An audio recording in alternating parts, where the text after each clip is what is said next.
কি অবস্থা বাচ্চারা, কেমন আছো সবাই? আশা করি তোমরা সবাই ভালো আছো। অনেক দিন পর তোমাদের সাথে আবার দেখা হচ্ছে স্মার্ট বোর্ডে অ্যান্ড সামনাসামনি।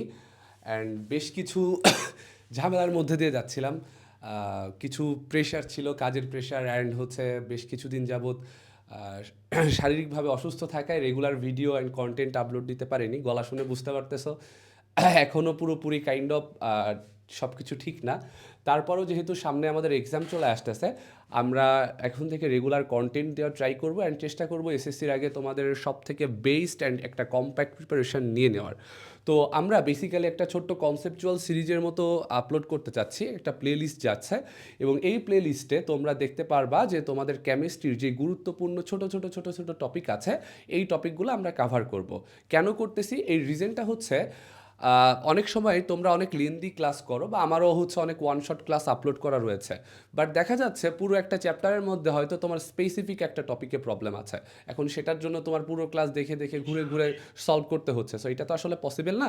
সো এই জন্য আমরা যেটা করতেছি, যে তোমার যতগুলো ইম্পর্টেন্ট টপিক আছে এক একটা চ্যাপ্টার ওয়াইজ, যেগুলো থেকে বেশি বেশি কোয়েশ্চেন আসছে, সো সেটার কনসেপ্ট ক্লিয়ার করা ছোট ভিডিওর মাধ্যমে, অ্যান্ড একটা বা দুইটা কোয়েশ্চেন সলভ করে দেওয়া, যেন তোমার ওই টপিকটা নিয়ে আর কোনো চিন্তা করা না লাগে। ওকে, সো লেটস গেট স্টার্টেড। আজকের তোমরা দেখতে পারতেছো বোর্ডে আমি প্রথমে লিখে রাখছি বিউটিফুল কেমিস্ট্রি। কেন বিউটিফুল কেমিস্ট্রি? কজ কেমিস্ট্রি নিয়ে তোমরা অনেক অনেক বেশি ভয় পাও, অনেক প্যানিক করো। এত কোনো প্যানিক করার দরকার নাই। আমরা মজার সাহায্যে, মজায় মজায় কেমিস্ট্রির যে ইনার বিউটিটা আছে সেই বিউটিটা ফিল করার ট্রাই করবো। অ্যান্ড যদি তুমি বিউটিটা ফিল করতে পারো, তাহলে কেমিস্ট্রি তোমার কাছে বিউটিফুলি হবে। অ্যান্ড এজন্যই আমি তোমাদেরকে ট্রাই করব যে একেবারে গভীরে বেসিক সহ যেন তুমি ফিল করে পড়তে পারো, সেটা শেখানো। সো আজকে আমরা যে টপিকটা নিয়ে আলোচনা করতে যাচ্ছি সেটা হচ্ছে জারণ বিজারণ। ঠিক আছে, খুবই ইম্পর্টেন্ট একটা টপিক। এই টপিক থেকে আমাদের প্রত্যেকটা পরীক্ষাতেই কিন্তু ঘুরে ফিরে কোশ্চেন আসে, এবং এসএসসিতেও এখান থেকে কোশ্চেন আসে। তো তোমরা এখানে অনেকেই অনেক প্যাচ লাগায় ফেলো যে জারণ বিজারণ জিনিসটা বেসিক্যালি কি, তাই না? বা কোনটা জারক কোনটা বিজারক, এটা নিয়ে অনেক বেশি তোমরা প্যাচ লাগাও।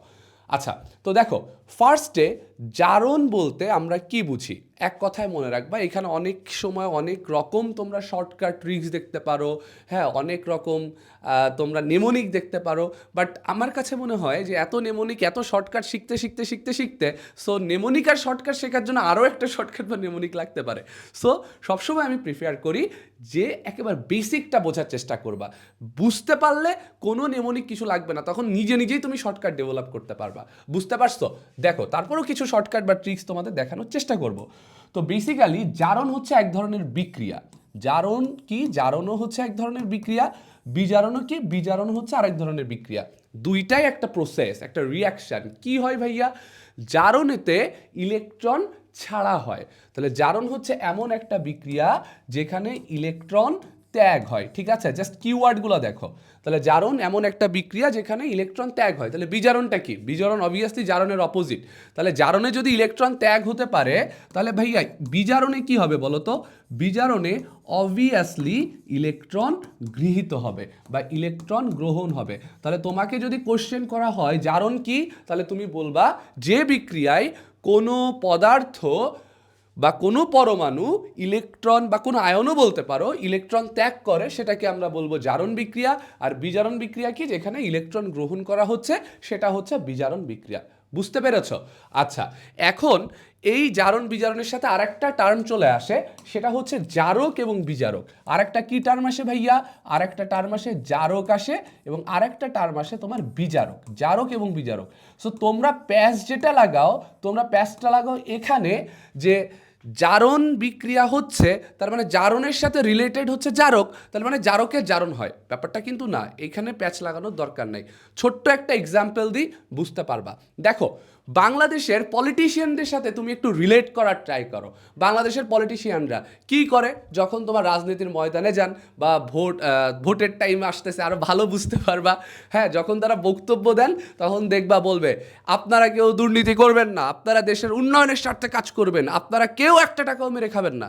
কিন্তু দেখবা পরের দিন তার এই বক্তব্যের মধ্যে, বা যদি একটু হিস্ট্রি ঘাটাঘাটি করো পেপারে বা যে কোনো জায়গায়, সেই দেখবা সব থেকে বেশি করাপ্টেড একটা পার্সন।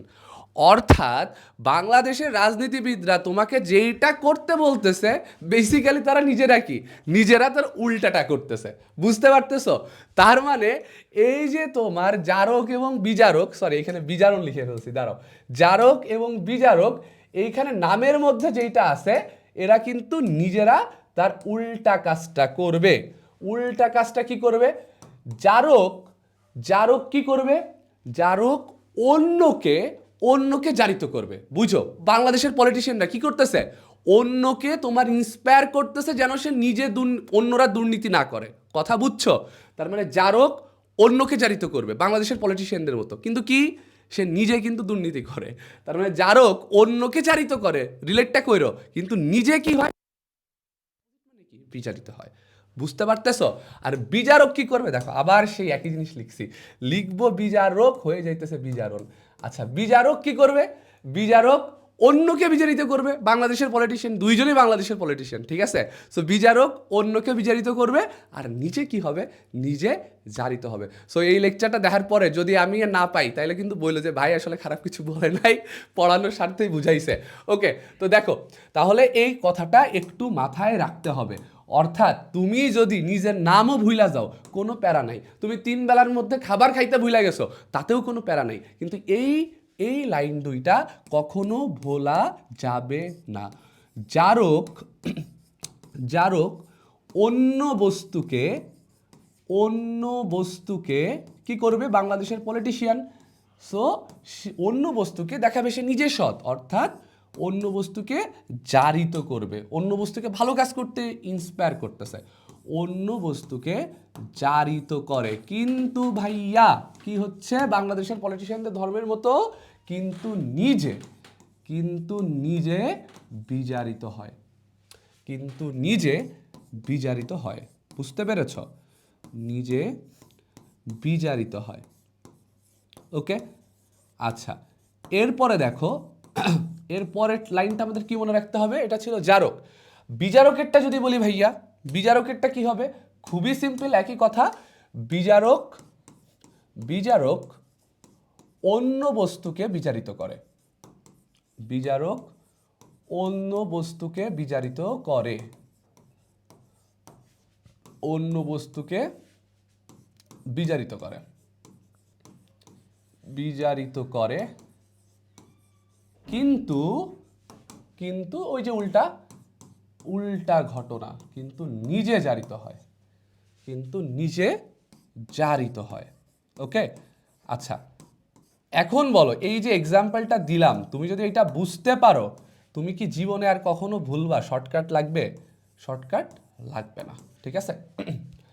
তার মানে ঘটনাটা কি? জারক অন্য বস্তুকে জারিত করে। জারিত করা মানে কি? যে বলে আসলাম জারণ, যেখানে ইলেকট্রন ত্যাগ হচ্ছে। তার মানে জারক অন্য বস্তুকে ইলেকট্রন ত্যাগ করাইতে বাধ্য করতেছে, কিন্তু নিজে বিজারিত হয়। বিজারিত হওয়া মানে কি? বিজারণ, তাই না? বিজারণ মানে ইলেকট্রন গ্রহণ, কিন্তু নিজে ইলেকট্রন গ্রহণ করে। অর্থাৎ অন্য বস্তুকে বলতেছে বেটা তুই ইলেকট্রন ত্যাগ কর, কিন্তু নিজে কি করতেছে? অপোজিট, ইলেকট্রন গ্রহণ করতেছে। আর এই পাশে বিজারক কি করতেছে ভাইয়া? বিজারক বলতেছে অন্য বস্তুকে, ওই এলাকার মানুষজনকে, তোমরা কি করবা? তোমরা সবাই হইতেছে ইলেকট্রন গ্রহণ করবা। অর্থাৎ অন্য বস্তুকে ইলেকট্রন গ্রহণ করতে বাধ্য করতেছে, অ্যাকসেপ্ট করতে বাধ্য করতেছে, কিন্তু নিজে জারিত হচ্ছে, নিজে ইলেকট্রনটা ত্যাগ করে দিচ্ছে।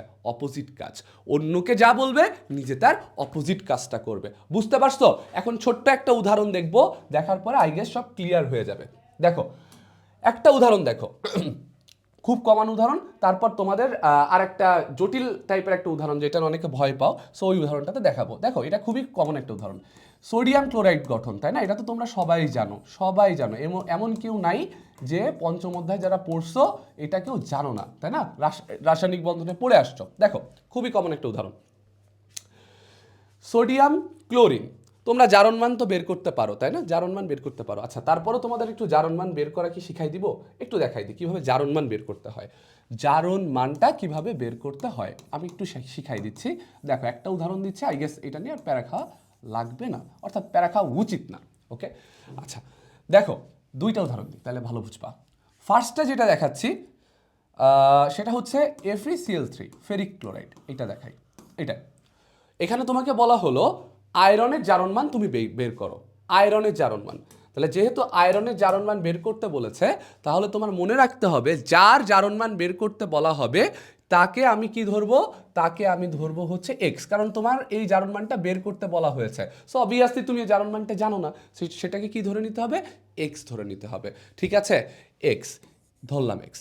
দেন কি করব, দেন হচ্ছে আদার্স যে অ্যাটমগুলো রয়েছে ওই যৌগটা তৈরি করতে সাহায্য করেছে তাদেরকে নিয়ে কাজ। দেখো এখানে আছে ক্লোরিন, ক্লোরিনের জারণ মান কত, ক্লোরিনের জারণ মান কত, ক্লোরিনের জারণ মান হচ্ছে -1। আমরা জানি গ্রুপ 17-এ যারা রয়েছে, গ্রুপ 17-এর প্রত্যেকের জারণ মান কত হয় ভাইয়া, -1 করে হয়। তাহলে ক্লোরিনের জারণ মান কত, -1। কয়টা আছে ভাইয়া ক্লোরিন, 3টা আছে। তাহলে সেই তার জারণ মানের সাথে 3 গুণ করতে হবে। কি বললাম, তাহলে এইখানে যদি ক্লোরিন না থাকে, ক্লোরিনের সাথে আরেকটা অ্যাটম থাকতো, হ্যাঁ থাকতে পারতো, তাহলে তার জারণ মানের সাথে ওই অ্যাটমটা যে যত সংখ্যক রয়েছে সেটা গুণ করতে হবে। তাহলে ফার্স্ট কাজ যেটা, যার জারণ মান বের করতে বলবে সেটাকে এক্স ধরবা, দেন হচ্ছে আদার্স যে অ্যাটমগুলো রয়েছে তার করসপন্ডিং জারণ মান দিয়ে কয়টা অ্যাটম রয়েছে ওই যৌগে সেটা গুণ করে দিতে হবে। এখানে ক্লোরিন আছে শুধু 3টা, তাই প্রত্যেকটা একটা ক্লোরিনের জারণ মান -1 আছে কয়টা, 3টা, জাস্ট গুণ করে দিচ্ছি। এবার যেটা করতে হবে, এবার হচ্ছে ইকুয়াল, সমান সাইন, সমান চিহ্ন, ইকুয়াল। যদি দেখো যৌগটা নিউট্রাল, নিরপেক্ষ, নিরপেক্ষ মানে কি, দেখো তো এই টোটাল যৌগে কি কোনো চার্জ রয়েছে, টোটাল যৌগে চার্জ রয়েছে না, নেই, বাট হ্যাঁ বলতে পারো চার্জ আছে, কত, 0, because it's a neutral compound, 0 আছে, তাই না? তাহলে ইকুয়াল সাইনের পরে কি বসাতে হবে, ইকুয়াল সাইনের পরে তার চার্জটা বসাতে হবে। ভালোভাবে মনে রাখো, ইকুয়াল সাইনের পরে কি বসাতে হবে, তার চার্জটা। যদি তার চার্জ পজিটিভ হইতো পজিটিভ সহ বসাইতে হতো, যদি নেগেটিভ হইতো নেগেটিভ সহটা বসাইতে হতো, সাইন বাদ দিবা না, যেই সাইন সহ হবে চার্জটা ঠিক ওইটাই বসাতে হবে। তাহলে এখানে চার্জ কত, 0, যেহেতু একটা নিউট্রাল কম্পাউন্ড, তাহলে ইকুয়ালের পরে সবসময় কি বসাবো, তার চার্জ 0। তাহলে এখন দেখো, তাহলে কি আসতেছে, x - 3 = 0। তাহলে x এর ভ্যালুটা কত ভাইয়া, x এর ভ্যালু হচ্ছে +3। তাহলে আয়রনের জারণ মানটা কত, আয়রনের জারণ মান হচ্ছে তোমার +3। কি বুঝতে পারছো, বোঝা গেছে? ওকে, আরেকটা উদাহরণ দেখাচ্ছি, এটা দেখলে তোমাদের আই গেস আর কোনো প্যারা হবে না, হওয়ার কোনো আর কথা নেই। ওকে, দেখো কোন একটা উদাহরণ দেখানো যায়, একটু ভেবে দেখি। দাঁড়াও, মনে করো, আচ্ছা এটা দেখাই, NO3- নাইট্রেট আয়ন, এটা দেখাই, ঠিক আছে, NO3- নাইট্রেট আয়নেরটা একটু দেখাই, নাইট্রেট আয়নেরটা একটু দেখাই। আচ্ছা তাহলে ভাইয়া একটু মনোযোগ দিয়ে লক্ষ্য করো তো, আমার নাইট্রেট আয়নে কার জারণ মান বের করতে বলছে, নাইট্রোজেনেরটা বের করতে বলছে। তাহলে কত, নাইট্রোজেনেরটা কত ধরবো, এক্স। তাহলে নাইট্রোজেনের জারণ মান যদি হয় এক্স, তাহলে অক্সিজেন আছে কয়টা, 3টা। তাহলে কি করতে হবে, আগে প্লাস সাইন, তারপরে কি কাজ, অক্সিজেনের জারণ মান কত, অক্সিজেনের জারণ মান হচ্ছে -2, কয়টা আছে, 3টা আছে, তাহলে গুণ 3 ইকুয়াল টু কত বসাবো, এবার কাহিনী দেখো, দেখো চার্জ কত, মাইনাস আছে, -1। তাহলে ইকুয়ালের রাইট সাইডে জানি কি বসবে, চার্জটা বসবে, চার্জ কত, -1, দাও বসায়। তাহলে কত আসতেছে, x - 6 = -1। তাহলে এটা যদি সলভ করো, তাহলে x = আসতেছে +5। বুঝতে পারছো, বোঝা গেছে? তাহলে আমার এইখানে জারণ মানটা কত আসতেছে, জারণ মানটা কত আসতেছে ভাইয়া, +5। আরেকটা উদাহরণ দেখাই, পটাশিয়াম পারম্যাঙ্গানেট, এটাও খুব ইম্পর্টেন্ট, KMnO4। দেখো এখানে বলা হলো ম্যাঙ্গানিসের জারণ মানটা বের করতে, ম্যাঙ্গানিসের জারণ মান, তাহলে এটা কত ধরবা, x। দেখো পটাশিয়াম গ্রুপ 1-এর, তাই না, গ্রুপ 1-এর প্রত্যেকের জারণ মান কত হয়, +1। তাহলে এই যে পটাশিয়াম, তাহলে এর কত, +1। আচ্ছা এখানে +1 আছে, এখানে ফার্স্ট তো প্লাস না দিলে হতো, মাইনাস না দিলে, মাইনাস থাকলে মাইনাস দিতা, তো যেহেতু প্রথমে প্লাসটা আমরা কি বলি, কিছু না থাকলে প্লাস ধরে নিই, তাই তো, তাহলে 1। তাহলে ম্যাঙ্গানিসেরটা কত, +x। ওকে, আচ্ছা এবার প্লাস, সবগুলো প্লাস প্লাস প্লাস আকারে যাবে, প্লাস। এবার কি, অক্সিজেনের জারণ মান কত, আমরা জানি -2, কয়টা আছে, 4টা, ইকুয়াল টু কি, তার চার্জ কত, 0, ডান। তাহলে কত আসতেছে ভাইয়া, দেখো তো, x + 1 - 8 = 0। তাহলে ভাইয়া x = কত আসতেছে, x আসতেছে +7। বুঝতে পেরেছো কি, ক্লিয়ার হয়েছে? ওকে, আই গেস জারণ মান বের করতে নিয়ে আর কারোর কোনো সমস্যা থাকার কথা না। এখন চলো আমরা এইটাতে চলে যাই, উদাহরণটাতে চলে যাই। এই যে এইখানে আমরা দেখতে চাচ্ছিলাম একটা জিনিস, এবার লক্ষ্য করো, একটা কথা সবসময় মাথায় রাখবা, সেটা হচ্ছে সিঙ্গেল যে কোনো অ্যাটম, ঠিক আছে, সিঙ্গেল যে কোনো অ্যাটম, এদের জারণ মান সবসময় কত হয় বলো তো, 0 হয়। সিঙ্গেল অ্যাটম কত হবে, 0। তাহলে দেখো সোডিয়াম সিঙ্গেল অ্যাটম, তাহলে এর জারণ মান কত, 0। ক্লোরিন অণু মানে একই পরমাণু দিয়ে যদি কোনো একটা অণু তৈরি হয়, একই পরমাণু দিয়ে যদি কোনো অণু তৈরি হয়, সেক্ষেত্রেও তাদের জারণ মানটা কত হয়? 0। মাথায় ঢুকছে? সিঙ্গেল কোনো অ্যাটম বা একই পরমাণু দিয়ে যদি কোনো অণু হয়, বা আরও শর্টকাটে বলে দিচ্ছি, যারা দ্বিপরমাণুক যদি ডায়াটমিক অবস্থায় থাকে, দ্বিপরমাণুক অবস্থায় থাকে, যেমন ধরো N2, O2, Cl2, F2, এদের প্রত্যেকের জারণ মান কত? প্রত্যেকের জারণ মান 0। প্রত্যেকের জারণ মান 0, কিন্তু যখন সেটা আবার যৌগে চলে যায় তখন কিন্তু জারণ মানটা চেঞ্জ হয়। ঠিক আছে, দেখো তাহলে সোডিয়ামের জারণ মানও 0, ক্লোরিনের জারণ মানও হচ্ছে 0। এতটুকু কি আমরা বুঝতে পেরেছি? এতটুকু কি বোঝা গেছে? 0 0 আই গেস বুঝে ফেলার কথা। এখন সোডিয়াম ক্লোরাইডে সোডিয়ামের জারণ মান কত, ক্লোরিনের জারণ মান কত, এটা বের করতে পারবা না? আগের মতো যে আমরা দেখে আসছি পারবা। তাহলে সোডিয়ামের জারণ মানটা কত হয়? সোডিয়ামের জারণ মান হয় +1, ক্লোরিনেরটা কত হয়? ক্লোরিনেরটা হয় হচ্ছে -1। কিভাবে হচ্ছে এটাও আমরা দেখব। তার আগে একটা জিনিস একটু দেখে নাও। এখন তাহলে দেখো সোডিয়ামের ফার্স্টে রিয়াকশনের আগে তার জারণ মানটা কত ছিল? রিয়াকশনের আগে তার জারণ মানটা ছিল 0। 0 থেকে কত হইছে ভাইয়া? 0 থেকে হইছে হচ্ছে +1। 0 থেকে কত হইল? 0 থেকে হচ্ছে +1। আর ক্লোরিনের ছিল 0। 0 থেকে কত হইছে ভাইয়া? 0 থেকে হইছে হচ্ছে -1। লক্ষ্য করছো? 0 থেকে একটা হলো +1 যেটা সোডিয়াম, ক্লোরিনের হইছে 0 থেকে -1। তাহলে সোডিয়ামের জারণ মান বাড়ছে নাকি কমছে? 0 থেকে +1, তার মানে জারণ মানটা বেড়েছে। আচ্ছা, ক্লোরিনের জারণ মানটা 0 থেকে -1, তাহলে জারণ মানটা বাড়লো নাকি কমলো? ক্লোরিনের জারণ মানটা কমেছে। এখন একটা শর্টকাট ট্রিক্স মাথায় রাখো, জাস্ট শর্টকাট ট্রিক্স। দেখো কিভাবে আসে সেটা আমরা দেখতেছি। জারণ মান যদি দেখো কারোর কম, একটা হচ্ছে কম, আর একটা হচ্ছে যদি দেখো জারণ মান বেশি।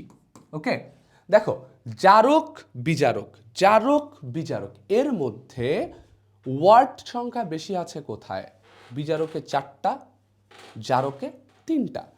তাহলে যেখানে ওয়াটটা বেশি, জারণ মান যার বেশি হবে সেখানে ওয়াট সংখ্যাও বেশি, জারণ মান যার কম হবে সেখানে ওয়াট সংখ্যাও কমে যাবে। ব্যাপারটা বুঝো, অর্থাৎ কোনো একটা যৌগে যে অ্যাটমের জারণ মানটা বেশি হবে সে হবে তোমার হচ্ছে বিজারক। কি হবে? বিজারক।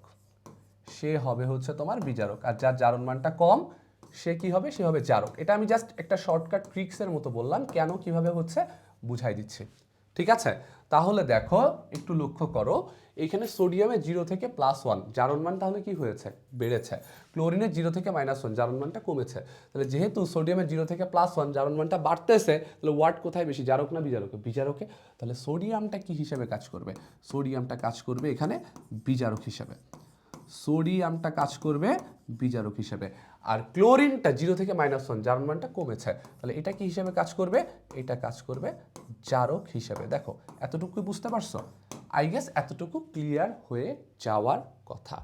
আচ্ছা, এখন একটু দেখো, যদি ডিটেলসটা দেখাতে চাইতাম। সোডিয়াম ক্লোরাইড গঠনের ক্ষেত্রে সোডিয়ামের জারণ মানটা কত? 0 থেকে +1, এবং আমরা জানি এটা একটা ক্যাটায়ন হিসেবে কাজ করবে, যেহেতু ধাতু ক্যাটায়ন তৈরি করবে। তাহলে সোডিয়াম কি করে? সোডিয়াম একটা ইলেকট্রন ত্যাগ করে, এটা আমি জানি না। সোডিয়ামের ইলেকট্রন বিন্যাস 2 আর ট্যাগ, এত ডিটেলস আর দেখাচ্ছি না, রাসায়নিক বন্ধনের ব্যাপার। অষ্টক পূরণের জন্য ইলেকট্রন ত্যাগ করে, তাই না, স্টেবল হওয়ার জন্য। তাহলে কি করতেছে? একটা ইলেকট্রন ত্যাগ করে সোডিয়াম কিসে পরিণত হয়? সোডিয়াম প্লাসে। কিসে পরিণত হয় ভাইয়া? সোডিয়াম প্লাসে। তাহলে এইটা দাও তোমার সেই 1 নম্বর ইকুয়েশন। এখন দেখো ফার্স্টে বলে এসেছিলাম জারণ বিক্রিয়াটা কি? যে বিক্রিয়ায় ইলেকট্রন ত্যাগ করা হয় সেটা হচ্ছে জারণ। তাহলে দেখো তো ইলেকট্রন ত্যাগ হচ্ছে। তাহলে এইটা কি বিক্রিয়া? এইটা হচ্ছে তোমার জারণ বিক্রিয়া। এইটা তোমার হচ্ছে জারণ বিক্রিয়া। ভাইয়া এখন মনে করে দেখো তো কি বলেছিলাম, জারণ কাদের হয়? জারিত হয় কারা? বিজারকরা জারিত হয় নাকি জারকরা জারিত হয়? কারা হয়? জারিত হয় হচ্ছে বিজারকরা। মনে আছে যে বিজারক অন্য বস্তুকে বিজারিত করে কিন্তু নিজে জারিত হয়। তাহলে এইখানে জারণ বিক্রিয়া, তাহলে জারণ বিক্রিয়া কার ঘটবে? বিজারকের ঘটবে। এবার বুঝছো? শর্টকাটটা রিলেট করতে পারতেছো? ওকে, ক্লোরিনেরটা যদি দেখো, ক্লোরিন কি করতেছে? ওই একটা ইলেকট্রন গ্রহণ করে ক্লোরিনটা কিসে পরিণত হয়? ক্লোরাইড। এটা তো রাসায়নিক বন্ধনেই পড়ে এসেছো, সো নতুন করে দেখানোর কিছু নেই। এটা মনে করো হচ্ছে 2 নাম্বার ইকুয়েশন আমরা দিলাম, 2 নাম্বার ইকুয়েশন দিলাম। তাহলে এখানে কি হচ্ছে, ইলেকট্রন গ্রহণ হচ্ছে। ইলেকট্রন গ্রহণ হয় কোন বিক্রিয়ায়? ইলেকট্রন গ্রহণ হয় হচ্ছে বিজারণ বিক্রিয়ায়, প্রথমে বলে আসছিলাম তাই না। আর বিজারিত হয় কারা, বা বিজারণ বিক্রিয়া কাদের হয়? ওই যে অপোজিট জারক, জারকের অপোজিট বিজারক, বিজারণ। তাহলে জারক অন্য বস্তুকে জারিত করে কিন্তু নিজে বিজারিত হয়, নিজের বিজারণ বিক্রিয়া ঘটে। তাহলে ক্লোরিনটা কি হিসেবে কাজ করতেছে? ক্লোরিনটা কি হিসেবে কাজ করতেছে? জারক। কি বুঝতে পেরেছ? ওকে, ডান। তাহলে এখন এইখানে একটা জিনিস তোমাদের একটু দেখি। তোমরা এখন যেটা করতে পারো, জাস্ট 1 আর 2 যোগ করে দিতে পারো, সমস্যা নাই। কিন্তু এখানে একটা কাহিনী আছে। কাহিনী কি দেখো, Cl2 আকারে আছে, দেখছো? অর্থাৎ কাহিনী হচ্ছে যেটা, ক্লোরিন আমরা তো জানি এটা ডায়াটমিক মলিকিউল, তাই না? এটা দ্বিপরমাণু আকারে থাকে, দুইটা পরমাণু মিলে একটা অণু হিসেবে থাকে। তার মানে ক্লোরিন Cl2, অর্থাৎ এখানে কয়টা ক্লোরিন আছে? একটা ক্লোরিন একটা ইলেকট্রন গ্রহণ করে, ঠিক আছে। কিন্তু এখন এখানে ক্লোরিন আছে কয়টা? দুইটা। তাহলে দুইটা ক্লোরিন কয়টা ইলেকট্রন গ্রহণ করবে? দুইটা ক্লোরিন অবশ্যই দুইটা ইলেকট্রন গ্রহণ করবে। দাঁড়াও একটু ক্লিয়ারলি লিখি। তাহলে দুইটা ক্লোরিন কয়টা ইলেকট্রন গ্রহণ করবে ভাইয়া? দুইটা ইলেকট্রন গ্রহণ করবে। তাহলে দুইটা ক্লোরিন দুইটা ইলেকট্রন গ্রহণ করে, অবভিয়াসলি ক্লোরাইড আয়নে কয়টা হবে? এখানে দুইটাই হবে। বুঝতে পেরেছো? বোঝা গেছে? আচ্ছা, কেন করলাম এটা? কারণ প্রকৃতিতে ইউজুয়ালি ক্লোরিন কি হিসেবে থাকে? Cl2। আচ্ছা, তুমি যদি আগের ওইভাবে লিখতে হইতো না? হ্যাঁ হইতো, বাট আমার কোয়েশ্চেনে যদি রিয়াকশনটা এইভাবে দেওয়া থাকে Cl2 আকারে, তোমার অবভিয়াসলি Cl2 আকারেই দেখাইতে হবে। সো আগে ছিল কি, ক্লোরিন একটা ইলেকট্রন গ্রহণ করে একটা ক্লোরাইড আয়নে পরিণত হয়। তাহলে Cl2 মানে কয়টা ক্লোরিন আছে? দুইটা। তাহলে দুইটা ক্লোরিন, একটা ক্লোরিন যদি একটা ইলেকট্রন গ্রহণ করে, দুইটা ক্লোরিন কয়টা গ্রহণ করবে? দুইটা। নিয়ে কয়টা ক্লোরাইডে পরিণত হবে? দুইটা। সিম্পল হিসাব ভাই, ঐকিক নিয়মের মতো। বোঝা গেছে? এখন দেখো, সব সময় একটা জিনিস মাথায় রাখতে হবে। কি মাথায় রাখতে হবে ভাইয়া? Electronic balance. ইলেকট্রনিক ব্যালেন্স অর্থাৎ তুমি এই যে জারণ বিজারণ এই যে রিয়াকশনগুলো লিখতেছো, অবভিয়াসলি দুইটা ইকুয়েশনে ইলেকট্রনের সমতা রাখতেই হবে, না হলে কিন্তু নেট রিয়াকশন ইলেকট্রন চলে আসবে, যেটা আসলে কিন্তু তোমার ভুল হয়ে যাবে। তাহলে এখন কি করা দরকার? 1 নম্বর সমীকরণে কয়টি ইলেকট্রন রয়েছে? একটা। 2 নম্বর সমীকরণে কয়টি ইলেকট্রন রয়েছে? দুইটা। তাহলে এখন কি করা দরকার? 2 এ আছে দুইটা ইলেকট্রন, 1 এ আছে একটা ইলেকট্রন, সমতা করতে হবে। তাহলে তুমি কি করতে পারো? 2 নম্বর সমীকরণকে যদি হাফ দিয়ে গুণ করো, তাহলে কিন্তু এখানে ইলেকট্রন কয়টা হয়ে যাবে? একটা। তার মানে উপর 1 আর 2 সমান হচ্ছে। আরও একটা ওয়ে আছে কি, 1 নম্বর সমীকরণকে তুমি 2 দিয়ে গুণ করতে পারো, তাহলে এখানেও দুটো এটাও দুটো। ওয়ে দুইটা বুঝছো? ফার্স্ট ওয়ে যেটা, সেটা হচ্ছে 2 নাম্বার সমীকরণকে তুমি হাফ দিয়ে গুণ করো, হাফ, পুরোপুরি সবাই হাফ। হাফ দিয়ে গুণ করলে কি হবে? Half into 2 1। তাহলে এখানেও একটা ইলেকট্রন, এখানেও একটা ইলেকট্রন, সমতা হচ্ছে, প্যারা নাই, চিল। আর একটা কাজ করতে পারো কি, আর একটা কাজ করতে পারো, 1 নম্বর সমীকরণকে যদি 2 দিয়ে গুণ করো, তাহলে এখানেও দুইটা ইলেকট্রন, এখানেও দুইটা ইলেকট্রন, একই হচ্ছে। কোনটা করব? তুমি দুইটার যে কোনোটাই করতে পারো, কোনো সমস্যা নাই, প্যারা নাই, চিল, দুইটাই জাস্টিফাইড। বাট আমরা ট্রাই করি কি, আমরা ট্রাই করি হচ্ছে ফ্র্যাকশন অ্যাভয়েড করতে। আমরা ফ্র্যাকশন অ্যাভয়েড করতে ট্রাই করব। তাহলে আমরা হাফ, যেহেতু একটা ফ্র্যাকশন 0.5, ওইটাকে আমরা অ্যাভয়েড করে আমরা সবসময় ইন্টিজার পূর্ণ সংখ্যার দিকে যাওয়ার চেষ্টা করব। তাহলে 1 নম্বর সমীকরণকে তুমি কি করবা? 1 নম্বর সমীকরণকে তুমি 2 দিয়ে গুণ করবা। 2 দিয়ে কি করতে হবে? দুইটাই এখানে কি যৌগ তৈরি হচ্ছে না? যৌগ তৈরি হচ্ছে, রিয়াকশন হচ্ছে, যৌগ তৈরি হচ্ছে। যৌগ তৈরি হওয়া মানে কি? প্লাস নাকি মাইনাস? প্লাস মানে যুক্ত হওয়া, মাইনাস মানে ভেঙে যাওয়া। এখানে কি হচ্ছে? তৈরি হচ্ছে, যুক্ত, তার মানে কি সাইন? প্লাস। তাহলে এখানে কি যাবে? প্লাস। আর 2 গুণ 2 এ তো কোনো কিছু করতেছি না, 1। তাহলে কি দাঁড়াচ্ছে ভাইয়া? দেখো তো, 2 দিয়ে গুণ করছি 1 নম্বর সমীকরণ করে, তাহলে 2টা সোডিয়াম, 2টা ইলেকট্রন, 2টা সোডিয়াম আয়ন। বোঝা গেছে? বুঝতে পেরেছো? তাহলে এখানে কি দাঁড়াচ্ছে? 2টা সোডিয়াম প্লাস মাইনাস 2টা ইলেকট্রন, আর এখানে কি হচ্ছে? 2টা সোডিয়াম আয়ন। আর ওইখানে তো যা ছিল তাই, Cl2, দেন হচ্ছে এখানে 2টা ইলেকট্রন, এইখানে হচ্ছে তোমার 2টা ক্লোরাইড। এখন কি করবা? নেট রিয়াকশনটা লেখো। কি হচ্ছে দেখো, 2টা সোডিয়াম প্লাস ক্লোরিন। এখানে কিন্তু তোমরা অনেকে এইভাবে কেটে দাও, এই কাটাকাটি করতে যাবা না, তাহলে ঝামেলা। এই কাটাকাটি কোনো দরকার নেই, এমনি দিচ্ছে মাইনাস প্লাস সেম আউট। ওকে, এরপরে কি আসতেছে? তোমার 2টা সোডিয়াম আয়ন, আর এই পাশে 2টা ক্লোরাইড আয়ন আছে, তাই না? এই 2টা মিলে কি তৈরি হয়ে গেল? 2টা সোডিয়াম ক্লোরাইড। শেষ। বুঝতে পেরেছো? এই হচ্ছে আমার কথা। এখন একটা জিনিস দেখো, খুব সিম্পল হিসাব। এখানে সোডিয়াম ইলেকট্রনটা ত্যাগ করতেছে, ক্লোরিন ইলেকট্রনটা গ্রহণ করতেছে, তাই না? একটা জিনিস চিন্তা করো তো, যদি এখানে ইলেকট্রন গ্রহণ করার মতো কেউ না থাকতো, ইলেকট্রন অ্যাকসেপ্ট করার মতো কেউ না থাকতো, তাহলে সোডিয়াম কি ইলেকট্রন ত্যাগ করতে পারতো? ত্যাগ করে লাভ হইতো না। আবার ক্লোরিনের ইলেকট্রন গ্রহণ করা দরকার। তাহলে ক্লোরিন ইলেকট্রন গ্রহণ করবে, কোথা থেকে গ্রহণ করবে? কেউ না কেউ তো ইলেকট্রনটা ছাড়বে। তাহলে ইলেকট্রন ছাড়লে ক্লোরিন গ্রহণ করতে পারবে। অর্থাৎ সোডিয়ামের ইলেকট্রন ছাড়াটা কাইন্ড অফ ডিপেন্ডেন্ট, যে যদি কেউ ইলেকট্রনটা গ্রহণ করে তাহলে ও ছাড়তে পারতেছে। আবার ক্লোরিনের ইলেকট্রন গ্রহণ করতে পারবে তখনই যখন কেউ না কেউ ইলেকট্রন ছাড়বে, না হলে কিন্তু তোমার পুরো কাজটা কমপ্লিটলি হবে না। বোঝা যাচ্ছে? তাহলে ইলেকট্রন চাইলেই ছাড়তে পারতেছে না, আবার আরেকজন চাইলেই গ্রহণ করতে পারতেছে না। যখন গ্রহণ করার মতো কেউ থাকবে তখন সে ছাড়তেছে, বোঝা যাচ্ছে? আবার আরেকজন তখনই গ্রহণ করতে পারবে যদি কেউ ছাড়ে। গ্রহণ করার মতো কেউ না থাকলে ও ছাড়বে না, আবার যে গ্রহণ করবে ওই পাশে যদি কেউ ছাড়ার মতো না থাকে তাহলে সে গ্রহণ করবে না। অর্থাৎ এই নেওয়া এবং দেওয়া, ছাড়া এবং গ্রহণ, এইটা কিভাবে চলবে বলো তো? এইটা তোমার কিন্তু প্যারালালি চলতে হবে, দুইটা একই সাথে হবে। বুঝতে পেরেছ? এই জন্য একটা কথা বলা হয় যে জারণ বিজারণ তোমার যুগপদ ঘটে। যুগপদ ঘটে মানে একসাথে ঘটে। শুধু কি এই পার্টটা দেখাইতে পারতা যদি এখানে ক্লোরিন না থাকতো? না। আবার যদি এই না থাকতো ওকে ছাড়তো না। তার মানে এই যে ছাড়া এবং গ্রহণ, এটা কি হবে? সাইমালটেনাসলি চলতে থাকবে, যুগপদ ঘটবে। এই জন্য একটা কথা বলা হয় জারণ বিজারণ যুগপদ ঘটে। বুঝতে পেরেছ? আচ্ছা, এখন আরেকটা উদাহরণ আমরা জাস্ট একটু দেখে নিই। আরেকটা উদাহরণ দেখে নিই, এটা তোমরা এটা নিয়ে অনেক বেশি প্যারা খাও, সহজ। এটা একটু দেখি, এই যে এই উদাহরণটা, জারণ বিজারণ যুগপদ ঘটে, এটা দেখো। তো এই কোশ্চেনটা দেওয়া আছে, এটা হচ্ছে ফেরাস ক্লোরাইড আর স্টানিক ক্লোরাইড, টিন ক্লোরাইড দেওয়া আছে, নিয়ে এটা তৈরি হচ্ছে। তো ফার্স্টে আমরা একটু দেখি, হ্যাঁ, রিয়াকশনটা একটু সবাই দেখি।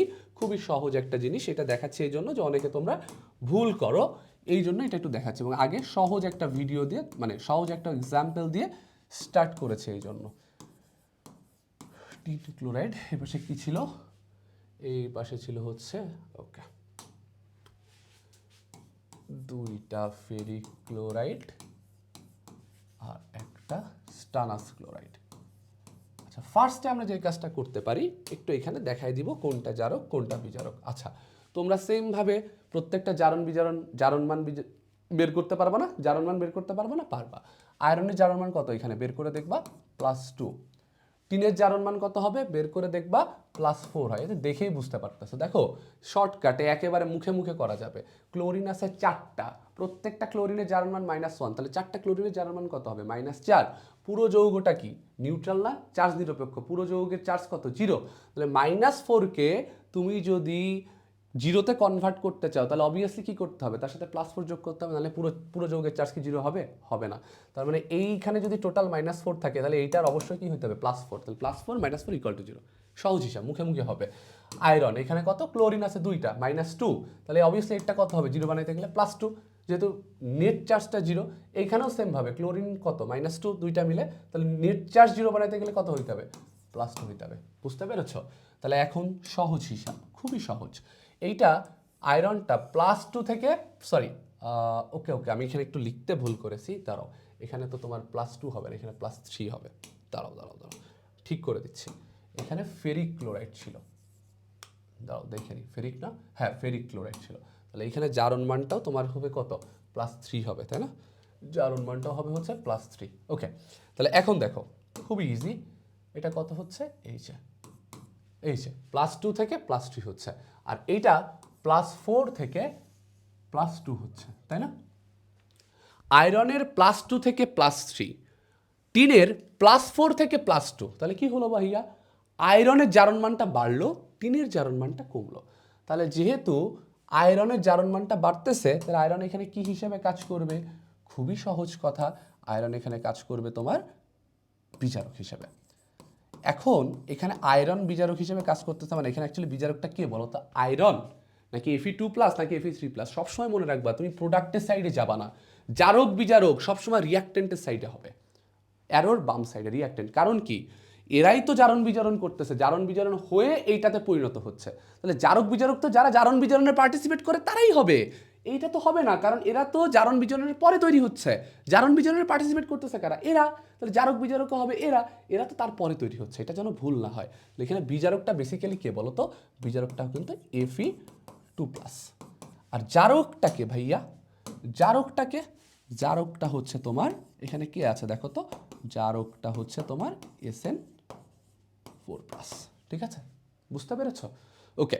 এখন তুমি পুরো যৌগটাকেও বলতে পারতা ফেরাস ক্লোরাইড, এটাও বিজারক, আবার এটাও বলতে পারতে জারক, বাট বেসিক্যালি তো এই আয়নটাই জারক বিজারক হিসেবে কাজ করতেছে।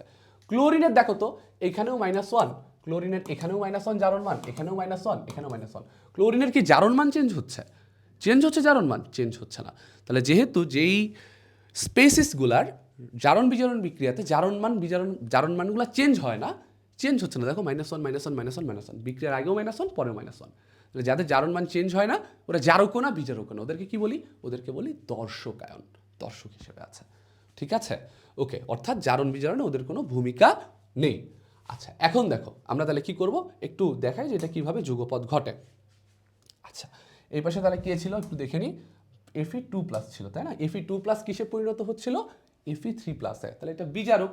বিজারকের কি ঘটে? বিজারকের জারণ ঘটে। তাহলে জারণ কার ঘটবে ভাইয়া? বিজারকের। বিজারককে ভাইয়া? বিজারক Fe2+। তাহলে Fe2+ কিসে পরিণত হবে ভাইয়া? Fe2+ পরিণত হবে Fe3+-এ। তার মানে Fe2+ থেকে Fe3+-এ যেতে গেলে তাহলে কি হবে? একটা পজিটিভ চার্জ বাড়ছে। একটা পজিটিভ চার্জ বাড়া মানে একটা নেগেটিভ কমে যাওয়া। তাহলে কয়টা ইলেকট্রন ত্যাগ করতেছে? একটা ইলেকট্রন ত্যাগ করতেছে, Fe3+। বুঝছো? আচ্ছা, এবার বিজারণ কাদের ঘটতেছে তাহলে? বিজারণ কার ঘটবে? বিজারণ জারকের ঘটবে। ভাইয়া বিজারণ জারকের ঘটবে। জারক জানি কে ছিল? জারক ছিল Sn4+। জারক ছিল Sn4+। Sn4+ কিসে পরিণত হচ্ছে? Sn2+-এ। Sn4+ তৈরি হচ্ছে কিসে? Sn2+। এখন লক্ষ্য করো তো, +4 +2, দুইটা পজিটিভ চার্জ কমছে, দুইটা পজিটিভ কমছে। দুইটা পজিটিভ কমা মানে কি? দুইটা পজিটিভ কমা মানে দুইটা নেগেটিভ ঢোকানো, দুইটা নেগেটিভ ঢোকানো। তো নেগেটিভ কি? এখানে ইলেকট্রন, তার মানে এখানে দুইটা ইলেকট্রন গৃহীত হয়েছে। এই যে বিজারণ বিক্রিয়া ইলেকট্রন গৃহীত হয়, এটা তো আমরা বুঝছি। ঠিক আছে, বুঝতে পারছো? এখন আমি কি বলছিলাম? ইলেকট্রনিক সমতা মাস্ট, মাস্ট করতেই হবে। তো এখানে ইলেকট্রন কয়টা আছে? একটা। এখানে ইলেকট্রন কয়টা আছে? দুইটা। সমতা হইল? হইল না। তাহলে আমি কি বলছিলাম? আমরা ফ্র্যাকশন অ্যাভয়েড করার চেষ্টা করব। তাহলে সমতা করতে গেলে কি করব? 1কে 2 দিয়ে গুণ আর 2কে 1 দিয়ে গুণ, যা আছে ওভাবেই থেকে যাবে, তাই না? তাহলে 1কে আমরা গুণ করব হচ্ছে 2 দিয়ে, আর 2কে কি করব? 2কে গুণ করব 1 দিয়ে। তাহলে ঘটনাটা কি দাঁড়াচ্ছে ভাইয়া? ঘটনা যেটা দাঁড়াচ্ছে সেটা হচ্ছে দুইটা Fe2+, ও কি করলো? ও দুইটা ইলেকট্রন ছেড়ে দিল, নিয়ে তৈরি করলো দুইটা Fe3+। ওকে, একটু লেখো। এই যে 1 1 1 ছিল, 2 দিয়ে গুণ করলে এখানেও 2, এখানেও 2, এখানেও 2। আই গেস বুঝতে পেরেছ। আর এখানে এরপরে কি করতেছি? নিচের যে 2 নাম্বার সমীকরণটা ছিল এটা 1 দিয়ে গুণ, যা আছে তাই। 4+, দুইটা ইলেকট্রন 2+, যা আছে সেটা বসাই দিচ্ছি। তাহলে Sn4+ গ্রহণ করলো দুইটা ইলেকট্রন, দেন পরিণত হলো Sn2+-এ। গট ইট ভাইয়া? এখন কি করবা? দেখো, যোগ করে দিবা, জাস্ট আমরা যোগ করতেছি। তাহলে Fe2+, এখানে আছে Sn4+, Sn4+, এটা তো কেটে গেছে, আমাদের লেখা দরকার নাই। এইখানে আছে দুইটা, দাও, দুইটা Fe3+, একটা Sn2+। এখন তুমি চাইলে এইভাবেও রেখে দিতে পারো, সমস্যা নাই। কিন্তু আমাদের কোশ্চেনে দেখো, একটু কোশ্চেনে দেখো ক্লোরিন অ্যাড করা ছিল, দর্শকায়ন যুক্ত করা। এখন তোমার কাজ কি হবে? তোমার কাজও হবে দর্শকায়নটা যুক্ত করে দেওয়া। তাহলে দর্শকায়ন যুক্ত করে দেওয়া আহামরি কিছু না, তুমি চাইলে কোশ্চেন দেখেও বসাতে পারো, কিন্তু আমরা কোশ্চেন দেখে বসাবো না। আমরা কোশ্চেন দেখে বসাবো না। দেখো, এইটা কিন্তু অলরেডি আমাদের সমতা করা। কথাটা বুঝো, এখন একটু মনোযোগ দাও। এটা অলরেডি আমাদের সমতা করা, ব্যালেন্সড রিঅ্যাকশন। সো আমার ট্রাই করতে হবে দর্শকায়ন যুক্ত করার পরে এইখানে যেভাবে ব্যালেন্স ছিল সেই ব্যালেন্সটা মেনটেইন করা। আমার কথা বুঝছো? আমি আবারও রিপিট করতেছি, দর্শকায়ন যুক্ত করার পরে এতটুকু আমার মাথায় রাখতে হবে, উপরে যেই সমতা করাটা ছিল সেই সমতাটা আমার অবশ্যই দর্শকায়ন যুক্ত করার পরে এই অ্যাটমগুলোর নাম্বার সেম রাখতে হবে, চেঞ্জ করা যাবে না। এখন তুমি নিশ্চিন্তে একটা কাজ করবা। কি কাজ করবা? দেখো, Fe2+ এর সাথে যখন ক্লোরিন যুক্ত করো তাহলে কি তৈরি হবে? Simple, FeCl2। এটা তো আমরা জানি, রাসায়নিক বন্ধনের পড়া, তাই না? রাসায়নিক বন্ধনের পড়া। Fe2+ এর সাথে ক্লোরিন যুক্ত হচ্ছে, তাহলে কি যৌগ তৈরি হয়? FeCl2। ওই যে মনে আছে যে কোনো একটা এ, এটার যোজনী যদি হয় x আর একটা যোজনী যদি হয় y, তাহলে যৌগটা কি হয়? AB AY BX। এইখানেও সেম জিনিসই হচ্ছে। এখানে আয়রনের যোজনী কত? 2, ক্লোরিনের 1। তাহলে চেঞ্জ করে দাও, 2 যাবে হচ্ছে ক্লোরিনের কাছে, ক্লোরিনের 1 আসবে আয়রনের কাছে। এইটাই তো আমি কি বলছি, তোমার আগে অত কিছু দেখার দরকার নেই। যেই যৌগটা তৈরি হয় দর্শকায়ন যুক্ত করে খুব আনডাউটেডলি ঠান্ডা মাথায় সেটা লিখে দিবে, আর কোনো কাজ করা নেই। তো লিখে দিছি আয়রনের সাথে ক্লোরিন যুক্ত করলে কি হয়, আয়রন 2+ সাথে ক্লোরিন দিলে আয়রন 2 ক্লোরাইড বা ফেরাস ক্লোরাইড। এখন কি বলছি, উপরের লাইন আমার মাস্ট মেনটেন করতে হবে, এখানেও যে অ্যাটম এখানেও সেম অ্যাটম। তাহলে এখানে অ্যাটম আয়রন কয়টা ছিল, দুইটা, এখানে কয়টা আছে, একটা। তাহলে এখন কি করবা, এখানে জাস্ট 2 দিয়ে গুণ করে দেবা, মেনটেন হচ্ছে। দেখো আর কোনো কিছু না, ক্লোরিন নিয়ে তোমার মাথা কামাইতে হবে না, ওটা অটো মিলে যাবে, অটো। জাস্ট উপরে যেই কয়টা যে অ্যাটম যা আছে এখানেও তাই করতে হবে, এতটুকু হলে হচ্ছে। এরপরে লক্ষ্য করো, এরপরে দেখো SN4+ এর সাথে ক্লোরিন অ্যাড করতেছে সেমভাবে। তাহলে SN4+ এর সাথে যদি অ্যাড করো, এই যে আমি তোমাদের একটা কথা বলছিলাম, যৌগমূলক বা আয়নের যদি চার্জটা বাদ দাও, চার্জ বাদ দাও মানে প্লাস মাইনাস সাইন বাদ দাও, দিলে যেই সংখ্যাটা থাকবে ওইটাই তার যোজনী। অর্থাৎ এইখানে যদি প্লাস বাদ দাও কি থাকে, 2, এটাই যোজনী। এই প্লাস যদি বাদ দাও কত থাকে, 4, এটাই যোজনী। এইখানে যদি প্লাস বাদ দাও কত থাকে, 3, এটাই তার যোজনী। এখানে যদি প্লাস বাদ দাও কত থাকে, 2, এটাই তার যোজনী। সো SN4+, তাহলে যোজনী কত, 4। তাহলে এখানে ক্লোরিন অ্যাড করলে যৌগটা কেমন হবে, SnCl4। এখন লক্ষ্য করো, এইখানে টিন কয়টা ছিল, SN কয়টা ছিল, একটা। এখানে কয়টা আছে, একটা। কিছু গুণ করার দরকার আছে, নাই। ওকে, এরপরে তাহলে কি করবা, Fe3+। তাহলে এর সাথে ক্লোরিন অ্যাড করলে কি তৈরি হবে ভাইয়া, এর সাথে ক্লোরিন অ্যাড করলে তোমার তৈরি হবে FeCl3। FeCl3। এখন উপরের লাইনটা একটু লক্ষ্য করো, এইখানে কয়টা ছিল, ফেরিকায়ন, ফেরিকায়ন কয়টা ছিল, 2টা। এখানে কয়টা আছে, এখানে আছে একটা। আমি কি বলছি, মাস্ট এইটার সাথে আমার উপরের লাইনটা কি করতে হবে, মেইনটেইন করতে হবে। তাহলে এখানে 2টা, এখানে একটা, তাহলে জাস্ট কি করার দরকার, 2 দিয়ে গুণ করে দেবা। আচ্ছা, অন্য একটু কালার নিই, এখানে শুধু 2 দিয়ে গুণ করলেই হয়ে যাবে। পরের লাইনটা দেখো, এখানে SN2+, তার মানে এখানে যোজনী কত, টিনের 2। তাহলে এর সাথে ক্লোরিন যদি অ্যাড করো সেমভাবে কি তৈরি হয়, SnCl2। ওকে, এখানে SN কয়টা আছে, একটা। নিচে কয়টা আছে, একটা। আর কিছু করা লাগবে, কিছু লাগবে না। তাহলে এখন দর্শকায়ন যোগ করার ক্ষেত্রে দেখো আমাদের কি করতে হবে, জাস্ট আমার মাথায় রাখতে হবে, দর্শকায়ন যোগ করলে যেই যৌগটা তৈরি হয় সেই যৌগটা আগে লিখবা। লেখার পরে এই যে উপরে যে লাইনটা না, এটা অটো সমতা করা। এই লাইনে এই অ্যাটমগুলা, যেই কয়টা আছে যৌগ গঠনের পরে দেখবা সেই কয়টা আছে কিনা। যদি না থাকে উপরেরটার সাথে সেই অ্যাটম কয়টা করবে। যেমন এইখানে একটা ছিল, 2 গুণ করতে হতো, উপরে 2টা 2 গুণ করতে হতো, 2 গুণ করছি মিলে গেছে। এখানে কিছু গুণ করা লাগে নাই, এখানেও 2 গুণ করছি মিলে গেছে, এখানে কিছু করা লাগে নাই। বুঝতে পারছো? তাহলে দেখো এইখানে এই যে ফেরাস আয়ন ইলেকট্রন ত্যাগ করতেছে, যেটা যে 2টা তোমার এই যে স্টানিক আয়ন যেটা SN4+, ওই সেই 2টি ইলেকট্রন গ্রহণ করতেছে। অর্থাৎ এই 2টি ইলেকট্রন না ছাড়লে এ গ্রহণ করতে পারতো না, আর এ গ্রহণ না করলে এ ছাড়তে পারতো না। এই জন্য যেহেতু 2টা রিয়াকশন সাইমালটেনিয়াসলি ঘটতেছে, এই জন্য আমরা বলি জারণ বিজারণ যুগপৎ ঘটে। বুঝতে পেরেছ? ওকে, সো আজকের ক্লাসটা এতটুকুই ছিল। সবাই ক্লাসটা পুরোপুরি আই গেস দেখছো, কেমন কি লাগলো কমেন্টে জানাও। অ্যান্ড আরও যদি নতুন কী কী কন্টেন্ট চাও, কোন কোন টপিকে, সেটাও কমেন্টে জানাও। আমি চেষ্টা করব তোমাদের সেই কন্টেন্টগুলো দেওয়ার জন্য। তো আজকের ক্লাস এই পর্যন্ত, তোমাদের জন্য অনেক বেশি শুভকামনা। সবাই সুস্থ থাকো, ভালো থাকো, দেখা হচ্ছে নতুন একটা ভিডিও নিয়ে, কন্টেন্ট নিয়ে। আর এখনও যারা আমার চ্যানেলটা সাবস্ক্রাইব করোনি, কাইন্ডলি সাবস্ক্রাইব করে দিতে পারো, একেবারে নতুন একটা চ্যানেল। অ্যান্ড আমি ট্রাই করব বেস্ট এফোর্টটা দিয়ে তোমাদের জন্য ভালো কিছু করার। অ্যান্ড সবাই আমার জন্য প্রার্থনা করো, দোয়া করো, সবার জন্য অনেক শুভকামনা।